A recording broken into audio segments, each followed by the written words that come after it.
What's up, this is Attila and welcome to Pantera Riff of the Week. One of the songs, or the riffs in particular, that was asked probably the most is the riff, the main riff of Suicide Note Part 2. So today I'm gonna show you that one and also adding the verse riff, which I think is probably one of the heaviest Pantera riff, or any riff for that matter. So, let's go.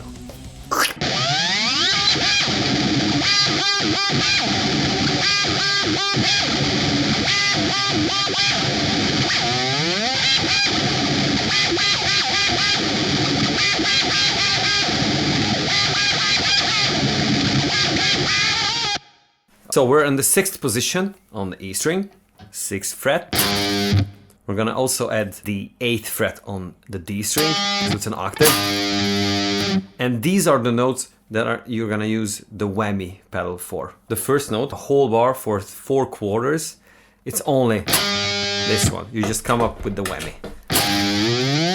That one, the long ones, are a little more messy, adding an extra 6th on the A string. But it's also a little bit of pinched harmonic. That gives that extra little crispy on the top.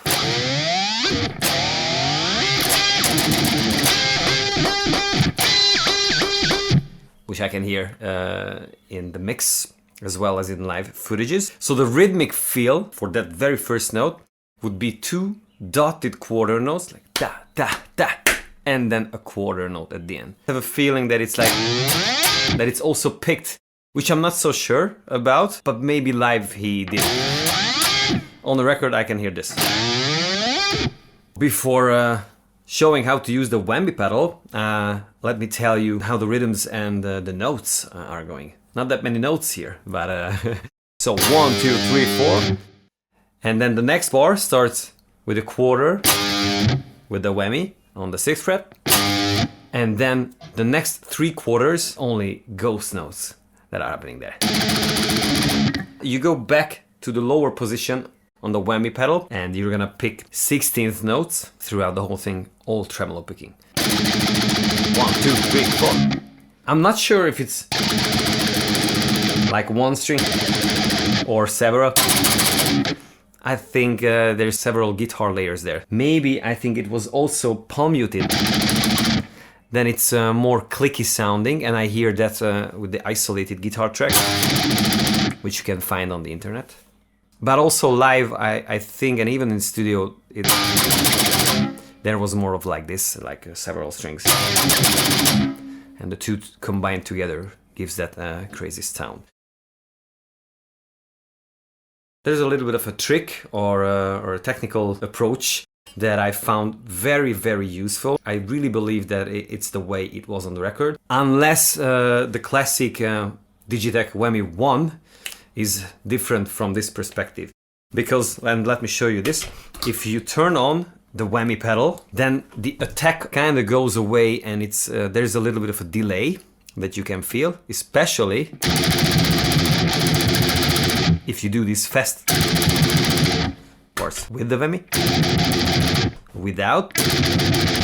To help this effect, I engage an overdrive pedal which pushes the signal and takes this effect away. So you gotta engage an overdrive if you can. If you can't, then I guess you can do it without as well. So for the next bar, you're gonna pick the first note, still, this octave here. And you're gonna add the rhythms with the whammy pedal. And these notes are only picked once. Everything else is footwork. A dotted quarter note, and then for another dotted quarter note, you go up with the whammy and back, and then 1 quarter at the end. And then the last note is the first note of the next bar, which is the same.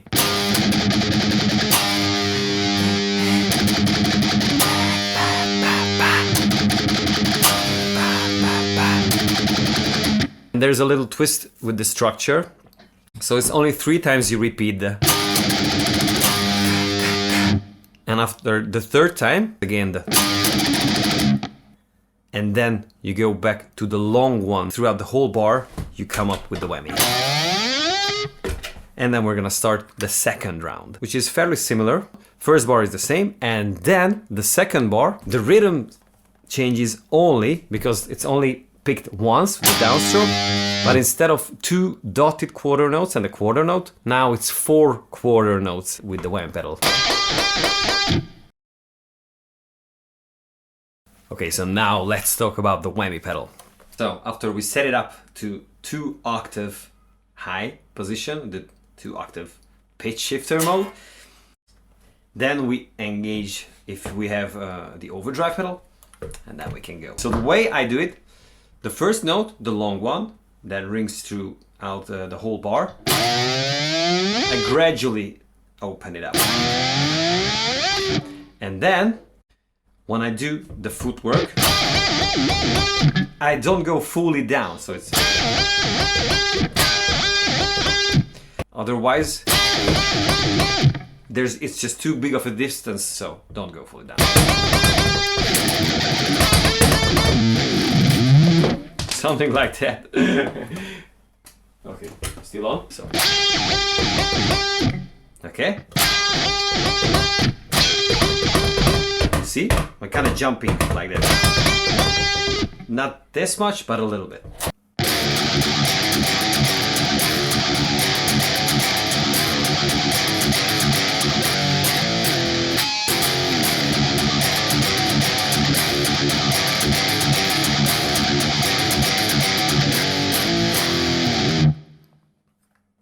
Okie dokie, so let's talk about the verse riff now. It starts on the first fret of the E string with the power chord, which you downstroke and then pull off to the open E, still with the power chord. So I use my index finger to go to the A2 when I go down to the open E power chord. And after that, there's 4 eighth notes on the open E string. All of them are palm muted, and starting with the downstroke and then an upstroke. So it's so far. And then, starting with the downstroke, we're gonna add an open A and an open D string, which we then hammer on to the second fret, and then go back to the open E with a palm mute. So, and we're gonna repeat this 3 times. And as you can see, it starts with a downstroke, and then down on the E, and then again with a downstroke. So it's kind of weird, but it's not too weird. At the very end, after the hammer on, there's an up and down on the open E string, 2 eighth notes. So together. Together slowly.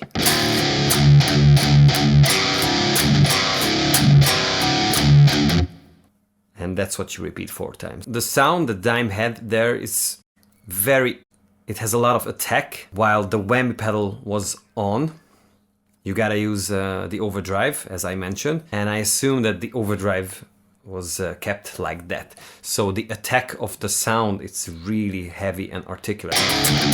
But you can also help doing that and achieving that sound by angling the pick. So instead of picking parallel the strings, can you hear the difference? Parallel.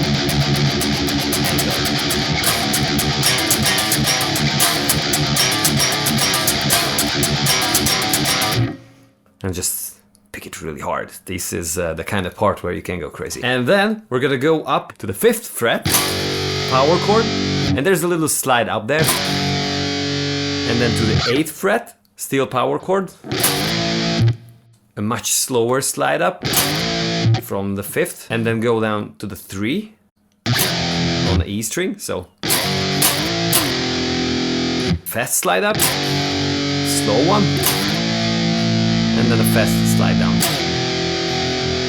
And then we're gonna pick this over the 4th fret, D, G, and maybe the B string. You get this natural harmonics. And then with the down up, 3 and 4 power chords on the E string. And you kind of drop it before you start over. And then you repeat the whole round. Everything is the same, except at the end, you just drop it from the third. So.